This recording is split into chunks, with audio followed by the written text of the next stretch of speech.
I am not here to debate with anyone. I have devoted all of my adult life to this subject. I only debate with my equals. All others I teach.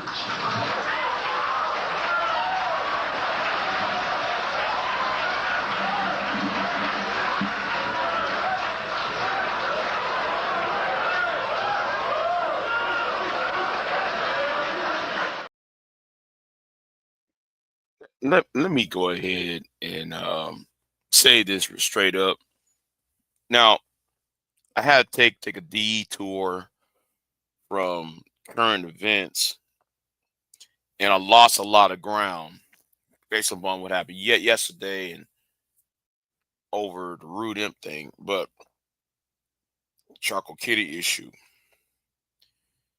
Uh, let me say this right now. Right, let me go ahead and say this right now. There is a reason why um you are single, and I'm talking to the men here. All right, I'm talking to the men, and what I said the other day is you got people who are broken, okay, and and it's not always your fault. It's not always your fault. I mean, yes, there are men who are single and they are to blame for their own self-inflicting wounds, right?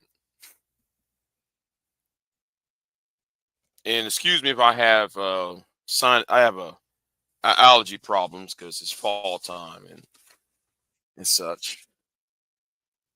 So it's not always, but the thing is, the thing I want to say is it's not, you know, sometimes it's self-inflicted,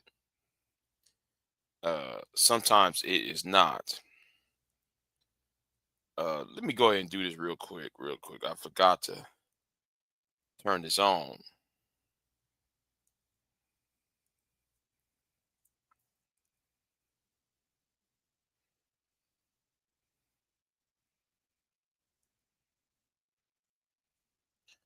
Yeah, got to turn that on. But anyway, I'm here. But it's not always a man's fault, and sometimes it is. But I'm gonna talk about the parts where it is not his fault. Now, what occurred these past couple days, and demonstrate why it is not his fault. There are certain women who are not um,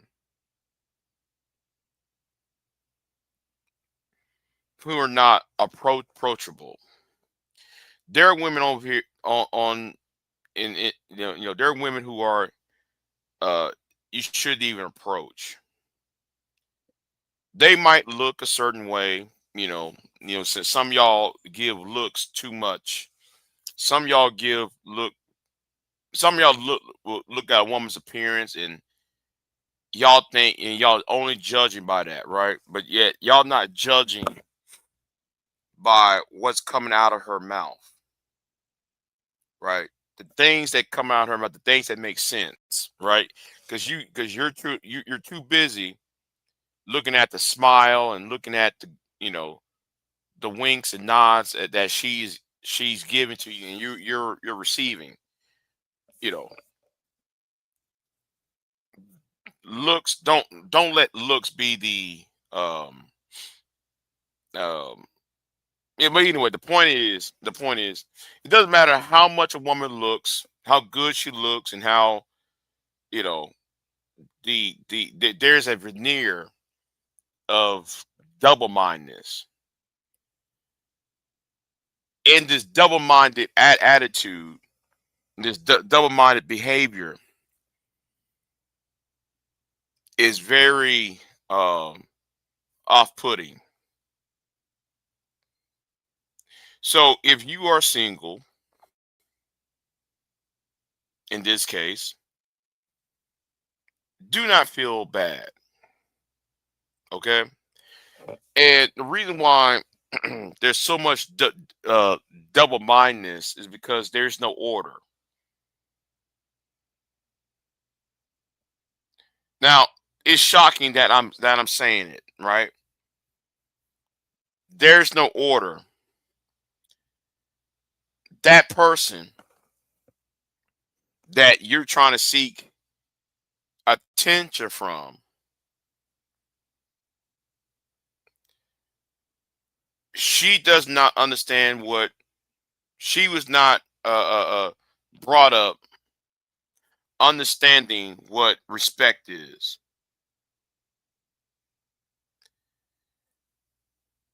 A lot of people are so broken that they don't understand what respect is. They don't know what love is. They don't know what companionship is. They live in a sense of they live in a sense of delusion.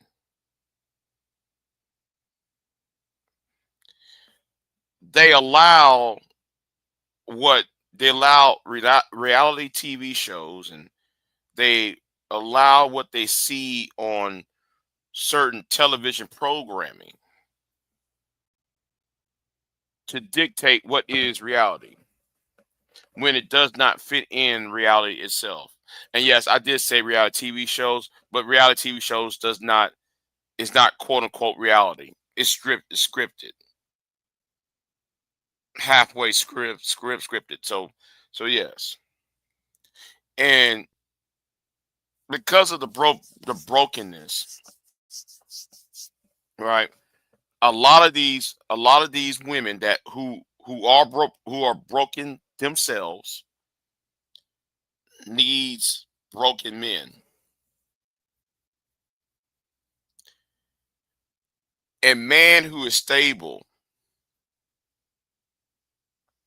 are deemed to be stable. She will not date a stable man because a stable man can be controlled. A man who is stable can be controlled. So if a man does not have a criminal record, if a man does not have a some type of um you know uh, mental issues, if some men who doesn't have a jail record, or problems with authority, or problems with now, I'm gonna take that problems with authority, that's put that to the side. But problems on social norms, I'll put it like that. People who are outside of the social norms, nores, she would gravitate because those type of men you can control. Men like thugs, hoodlums, thieves, she gravitate to them, to men like this, because she know how to break him down. And I'm not talking about in a physical state. I'm speaking as from a mental standpoint. She can break him down mentally. And because she knows there are cracks in his uh that there's cracks within his manhood, she can fill in those cracks with her manipulation. See, I used to read a book called The Manipulated Man. And if you've been in this space as long as I have, if you read that book like I have, you will understand what's going on. In the book by Esther Vilar, the manipulated man, and it's one of the, you really have to be deep in thought. You have to be very deep in thought, and you know, I use that book in many of my debates with the infamous Cynthia G. Right, I use that book against her because I see how her mind works. See, everybody around here, they don't read. They don't study their opponent, right? They don't study their opponent. So with that, right? With that, they don't know how to deal with. Some men are rubbing their heads together and trying to, um, they're puzzled on the MO, right? They're puzzled, like why she's acting a certain way, why she's going for this type of guy than a guy who is deemed stable. But anyway, like again about the whole Cynthia G thing, right? There is a reason why a Cynthia G or RWS would go for a Robert Perkins, right? There's the reason why, because they're broken too. Because she can't, because neither of these individuals cannot get next to an investor banker, a lawyer, a doctor, some of your congressmen, your dentists, men who are uh what what what you would deem pillars of society, and they're not going to be in pillars of society because because he got something to lose. That man has something to lose, so he's not going to uh, bend the way she want him to bend because he got something to lose, and because of that, she can't control him. Okay, she cannot control this man. She can't control this doctor, this lawyer. She can't not control this dentist or investor banker because he got something to lose. You know,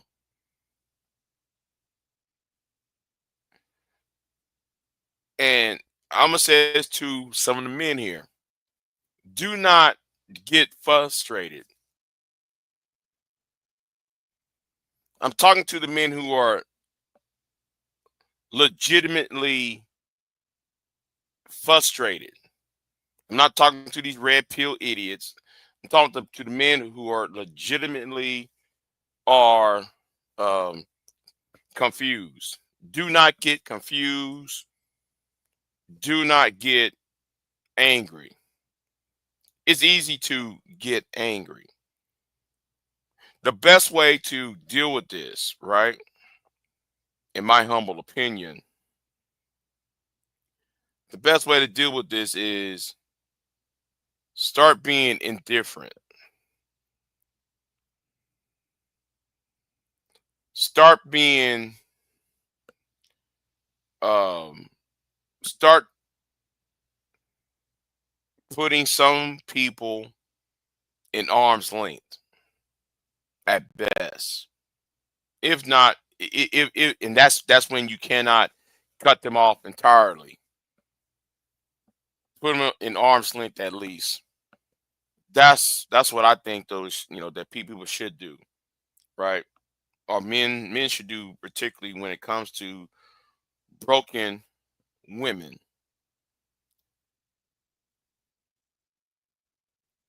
And I know that some men want a family. I know men trying to pass down their lineage by, by trying to get a woman and marrying women and so forth for trying to create a family. But that is understandable. Some of us have relinquished that that dream. Some of us have given up on that, relinquish, surrender um, that part of life, that aspect. That's part of the reason why we have a birth rate decline. We have a birth rate that is declining. That's part of it. Part of it is like my old adage that this is an economic problem, and this is something that people in this space don't they don't want to talk about it because they lazy. They're lazy thinkers in that aspect. And plus, though, and then we talk about this space, right? The space that I am in, the space that I think those should be destroyed. You got these women who get up in these panels, these channels, and all they do is being fed a steady diet, a steady diet of men ain't shit, men this and men that, the negative aspects of men. So they feed themselves with this, with the steady diet to a point where instead of leaving it on a YouTube panel, instead of leaving it on a computer screen or digital device, they take their fear, um, or the host's fear about men, and they project that onto anybody else offline.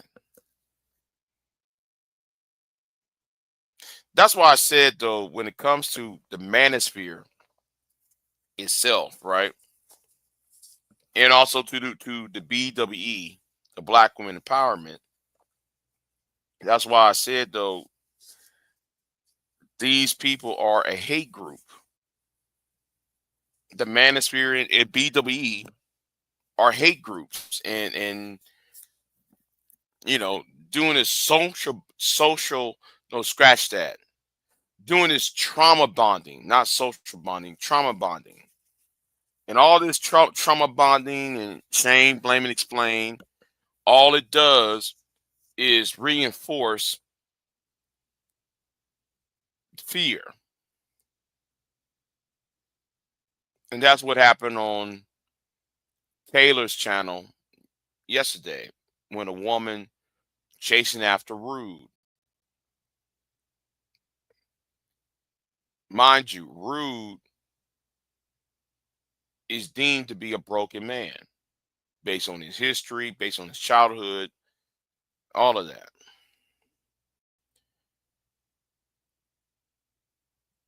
And that's why I was on the panel, because both sides just need to grow up. He needs to grow up because uh you're 40 and you can't just act like things are just going to be the same as you are in your 20s.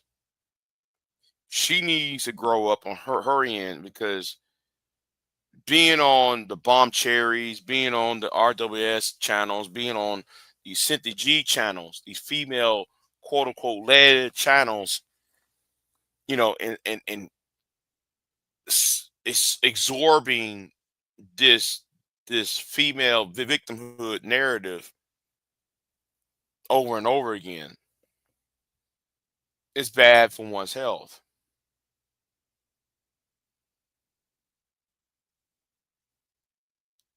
And that's really is the the crux of the matter. Everybody is being fed into this steady diet of foolishness, and it's not doing anybody any good.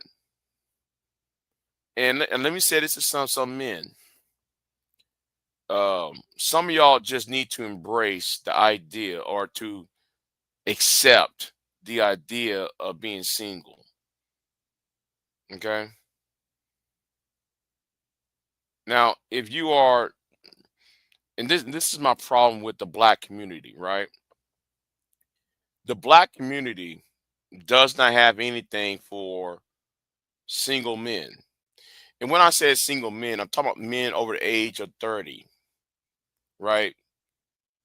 Because if you're going anywhere else, uh, es- uh, especially those, in Roman Catholic society,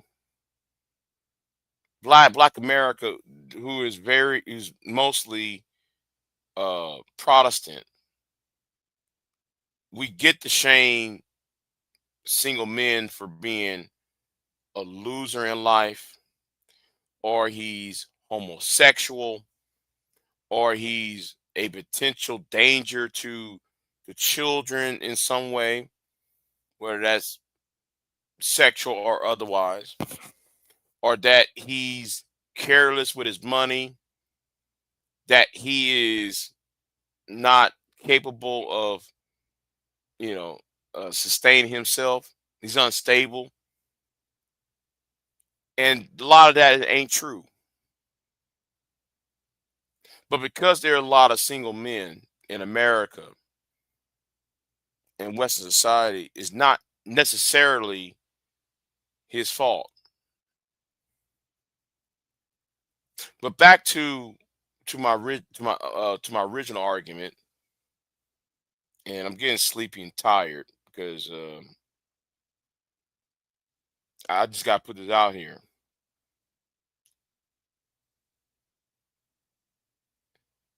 See, the black society needs to change so that single men can be accepted,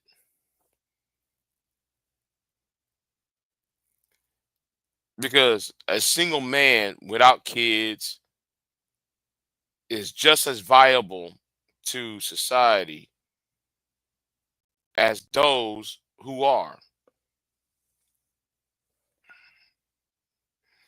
But because a lot of us are not Catholic, there are options. And see, if you go to the Roman Catholic or even Anglican society, those who are the leftover men have a place. Leftover men have a place, right? They're sent out to do Christian missionary work. They're sent out to do fellowship with other men and building conclaves and building temples and churches and tabernacles. Okay. And at least there's some type of a brotherly bond within the confines of the church. And that's part of the reason why there is a feminization of the black church, because the black church itself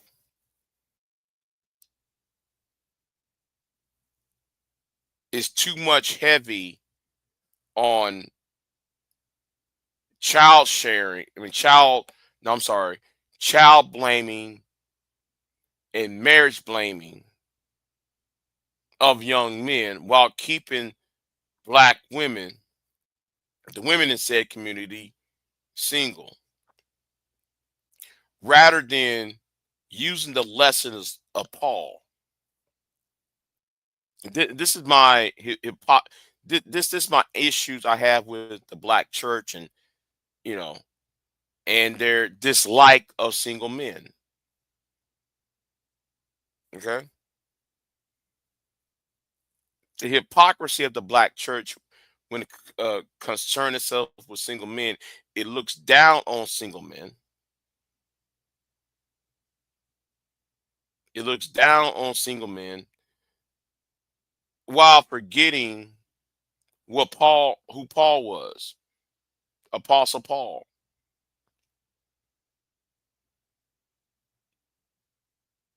Apostle Paul was somebody who never was married. Used to go by the name of Saul, right? Used to go by the name of Saul, and what do he do? He sacrificed his time to make sure that the seven churches, he write letters to a lot of the churches on how to conduct rules and policies and advice. He used his time for that before he was beheaded. So was Peter. So was Stephen. You see, if Stephen, Peter, and Paul was alive in the 21st century, the black community would shun them for being single. Black society would shun them. American society would shun them for being single. Oh, you are an incel. That's what they would cast them as. A bunch of incel men. Mischaracterizing them as incels or true force loneliness or MGTOW, right? But these men had a higher mission and a higher meaning within the world, and you know that's one good quality I think about the Catholic Church is and I'm not Catholic, so I'm not Catholic, but uh, nor I wish to be, but I got to respect. I gotta respect though that at least they would open their doors to single men, childless men, and and offer a place for them to be at. You know, because not everybody's going to have children. Not everybody's going to get married. Not everybody's going to have that. That that lifestyle. Um, that the Protestant way of life is trying to push onto everybody. This ideal of the nuclear family construct that people, and let me talk about the nuclear family. The nuclear family is a new concept. The nuclear family has been old as reconstruction. Yes, yes. Re the nuclear family is a byproduct of the um, industrial revolution. It's been a product of that, right? It's been a product of that. So, um,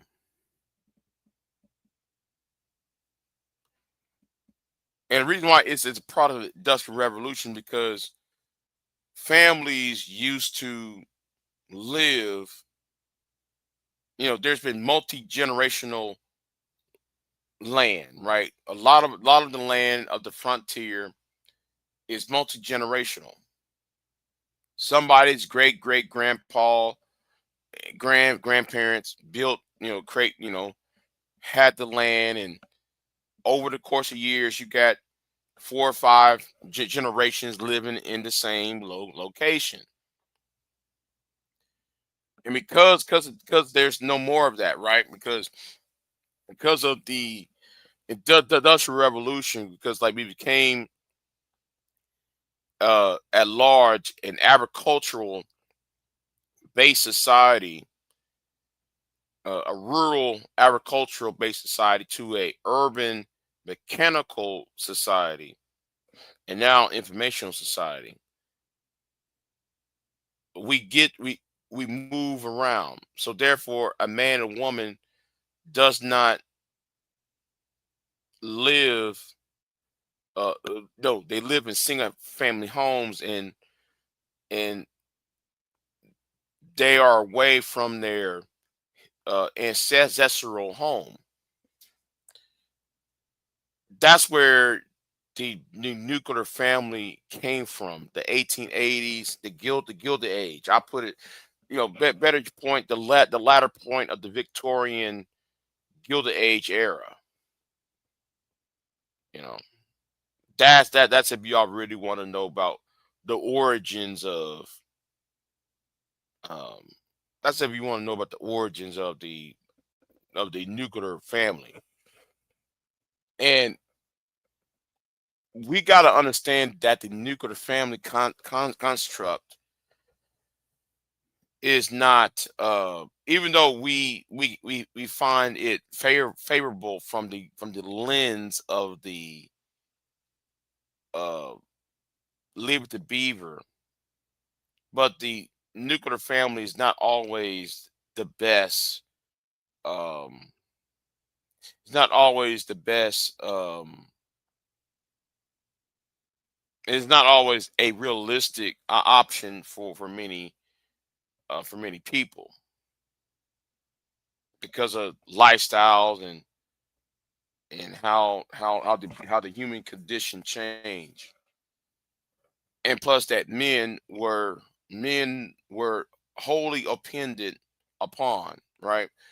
Women and children could depend on that one man to you know, his wealth, that family's wealth is hinged upon his job.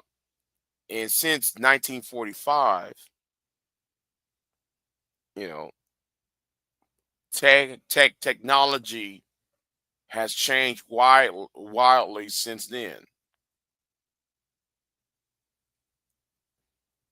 Since we created the atom, right? We split the atom, not create the atom, but since we split that atom and create massive energy, we replace tons of men shoveling coal. And because we went from shoveling coal to, 100, 200 men on a round the clock, you know, in some mine in Philly, in the Pennsylvania, or somewhere in the coal mining states, like Philadelphia or such.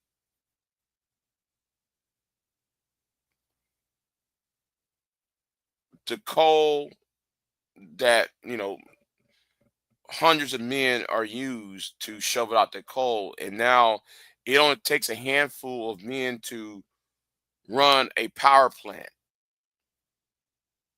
Only a handful of men to can run that, to create that much energy as 200 men in a coal mine, is what I'm saying. So his income, so the woman and the children are not dependent on that man as much as needed. And I gotta say it, the women evolved, men did not. From 1945 to 2025, men did not evolve, women did. The washing machine, the dishwasher, indoor plumbing, the air conditioner, all these appliances that we have created, that society has created, right, made women no longer attached to the house.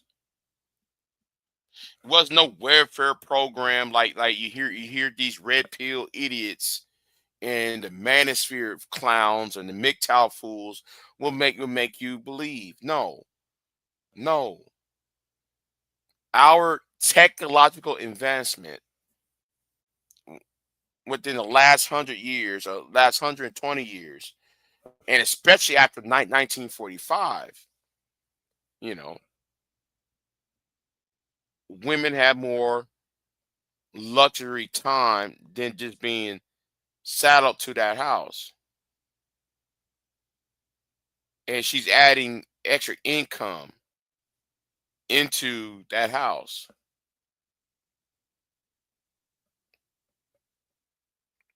And a lot of people don't seem to grasp that concept because some of y'all are lazy in y'all's thinking. Y'all don't do no research, you know. But back to the point, this is the reason why a lot of you men are single, right? Because a lot of us are single because um technology has changed. You're not as dependent upon as if you were back 80, 90 years ago. Okay. You are not. You're not as dependable. You her success. I'll put it in a better way. Her success and her well-being is not hinged upon you. She can get it by herself. I think that a lot of men. I think society needs to understand we're not going back to patriarchy. And just because we're not going back to patriarchy does not mean that we're going to a matriarchy. Society is not going to a matriarchal society. We're going to egalitarian society. All right, we're going to egalitarian society where everything is pretty much, uh, you know, we're at the late stage of patriarchy. America, the Western world is at we're having late stage capitalism as well as late stage patriarchy. And this is what some of y'all's master teachers ain't telling you. So that's what's going on, y'all. And I would tell you the links of books and stuff, but none of y'all gonna read those books. None of y'all gonna understand it. I'm just telling you what it is at this point. You know, and I think with the next 25 years, women will calm down because women got their newly free. They're free, right?